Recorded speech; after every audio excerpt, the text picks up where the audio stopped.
কুরকুরে খা। এই নে গুঙ্গি, এই জাদু কলম দিয়ে তুই যা আঁকবি সেটা সত্যি সত্যি হয়ে যাবে।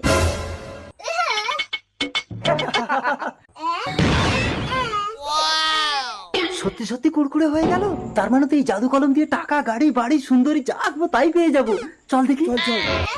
এই গুঙ্গি, এই নে 100 টাকা, অনেকগুলো কুরকুরের প্যাকেট কিনে খেতে পারবি। তুই এই খাতা আর কলমটা আমাদেরকে দিয়ে দিবি। পেয়ে গেছি, তাড়াতাড়ি খানিকটা 500 টাকা নোট আঁক। ঠিক বলেছিস, আগে খানিকটা টাকা এঁকে নে। এই 500। কিরে ভাই, টাকা হচ্ছে না তো? তোরা আঁকলে কিছুই হবে না, জাদু কলম যাকে দিয়েছি তাকেই আঁকতে হবে। ভাই চল ওই গুঙ্গি মেয়েটাকে খুঁজে আনি। গুঙ্গি, একটা সুন্দরী মেয়ে আঁকতো। এত সুন্দর মেয়ে, একে আমি বিয়ে করবো। না, এই সুন্দরীকে আমি বিয়ে না, করবো। আমি করবো। না, আমি করবো। এই, তুই আমার সাথে? মেয়ে তো